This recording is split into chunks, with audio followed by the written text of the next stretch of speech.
Majolica is a type of tin or lead glazed pottery. It is characteristically a brightly colored, low-fired earthenware, though the technique can be used on other types of ceramic materials, such as porcelain, ironstone, or bone china.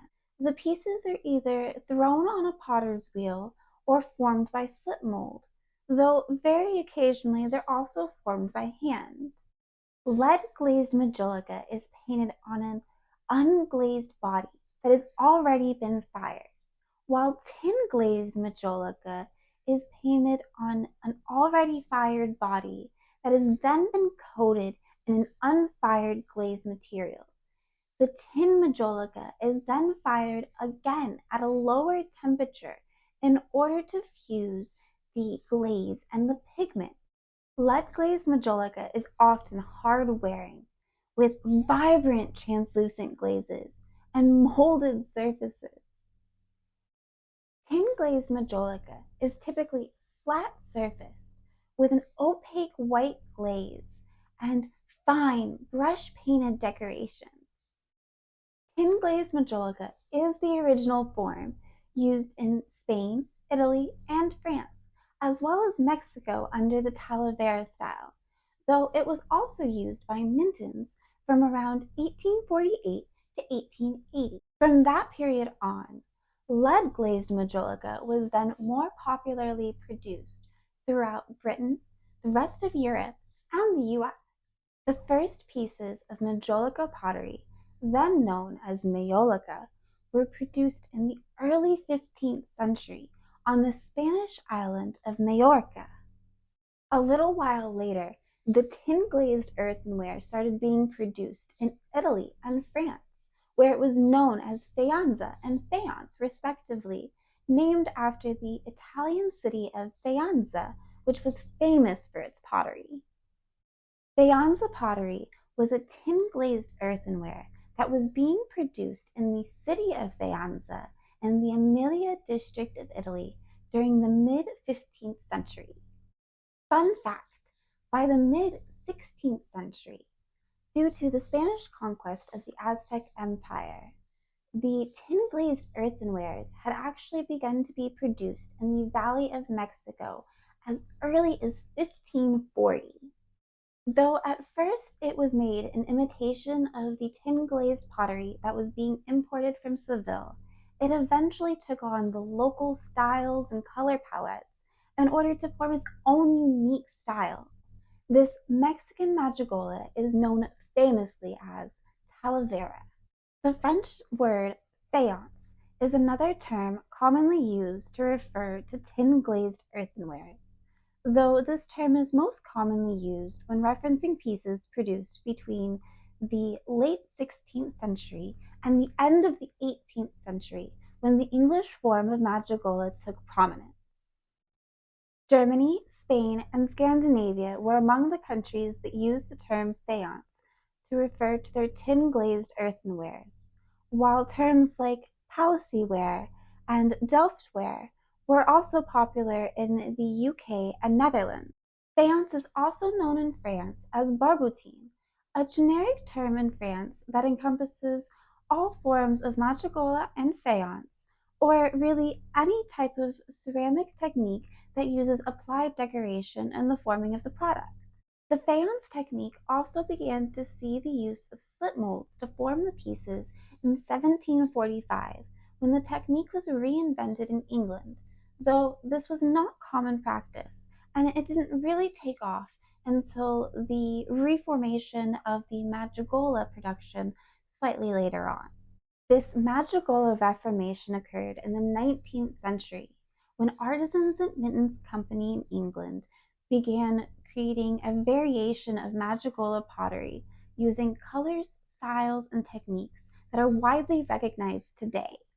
While the technique's origins can be traced to the 18th century, the official start of Majolica as we know it today is accredited to the 19th century, when Herbert Minton brought the French chemist Leon Arnoux to England and had him join a prominent team of artists that Minton was building.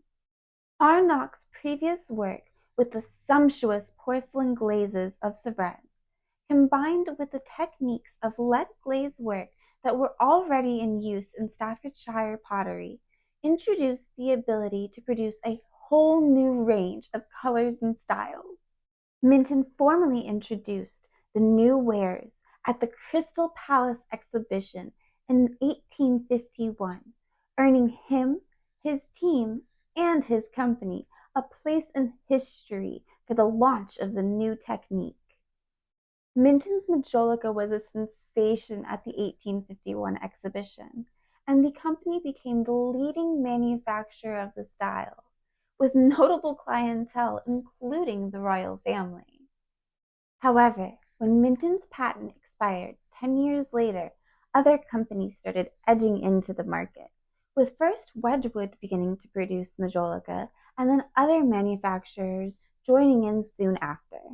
It wasn't long before English style of Majolica became a worldwide phenomenon, with hundreds of factories all across Europe, the United States, and even Australia.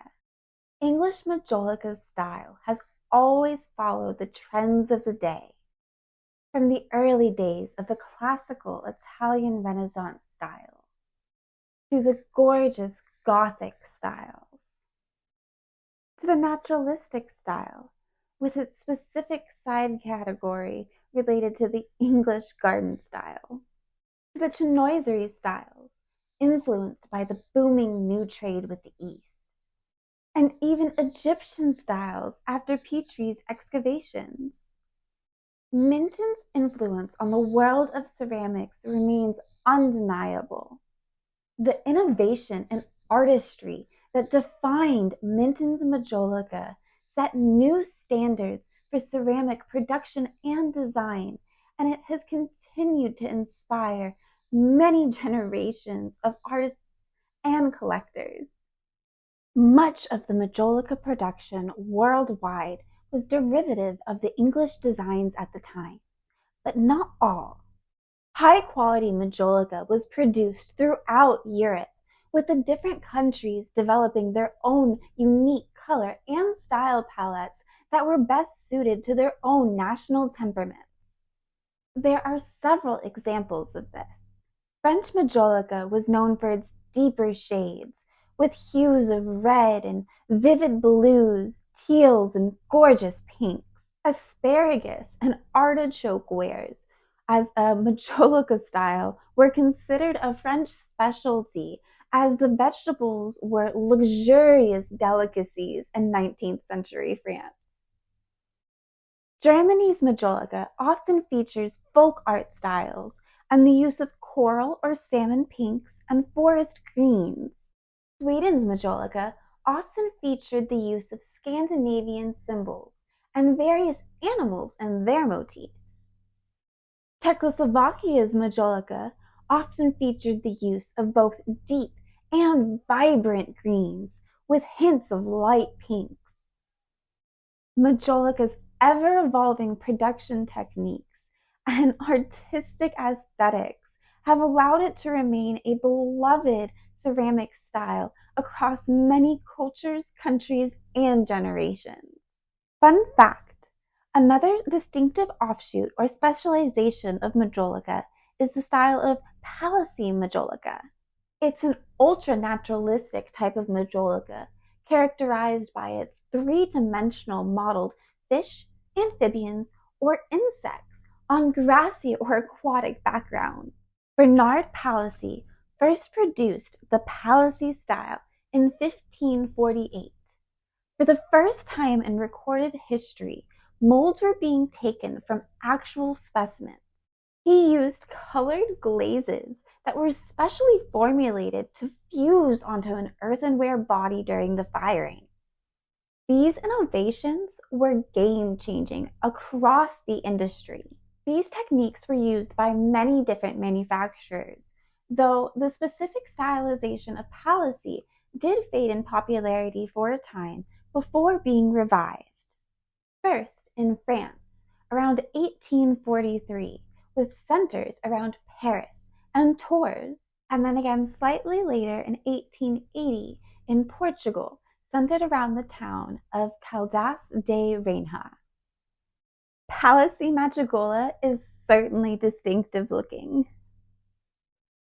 In the 1840s, a wave of British potters immigrated to America, driven by the economic struggles back home in England.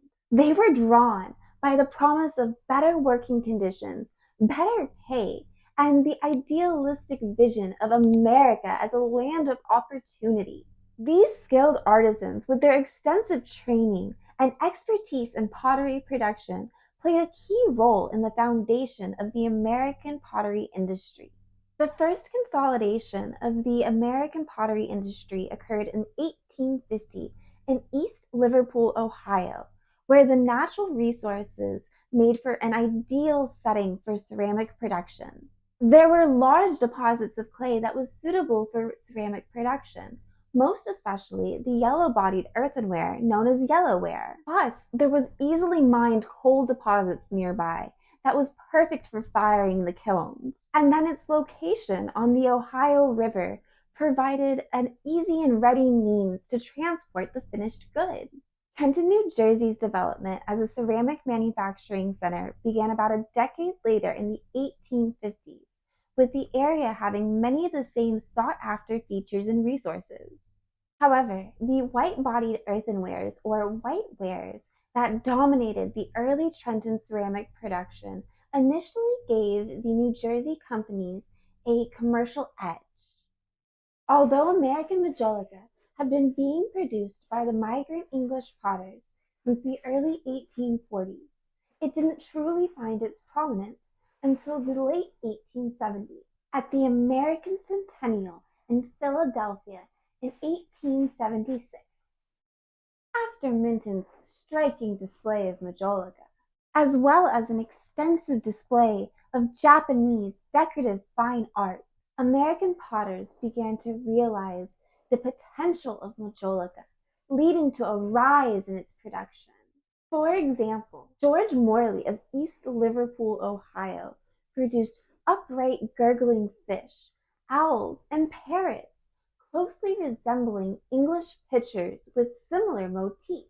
In Baltimore, Maryland, the Chesapeake Pottery Company, led by David Haynes, paid homage to Wedgwood with its albino, rough-textured wares featuring the blackberry bramble design. In particular, Trenton's Eureka Pottery Company, founded in 1883, stood out for its vibrant and richly glazed collections. They specialized in colorful ice cream services, owl and fan tea sets, bird and fan serving pieces, and plates inspired by Wedgwood designs, along with stork pitchers reminiscent of the Minton and George Jones motifs. While these replications helped American Majolica find its foothold, the American pottery companies also developed unique styles and color palettes in order to make the designs their own and best appeal to the American market. American pottery companies focused on producing designs that would have a wide appeal among consumers, typically designs that were inspired by nature. Many of the pottery companies that reproduced the best-selling English designs made some changes to better appeal to their specific market. For example, the Griffin Smith & Co.'s baseball mug is a near copy of a Wedgwood design, but in the American company's version, the cricketers have been replaced with baseball players. Much like the French asparagus and artichoke wares, there are a few specializations of American Majolica. Following the extensive display of Japanese decorative fine arts at the 1876 Centennial Exhibition in Philadelphia, there was the creation of bamboo ware.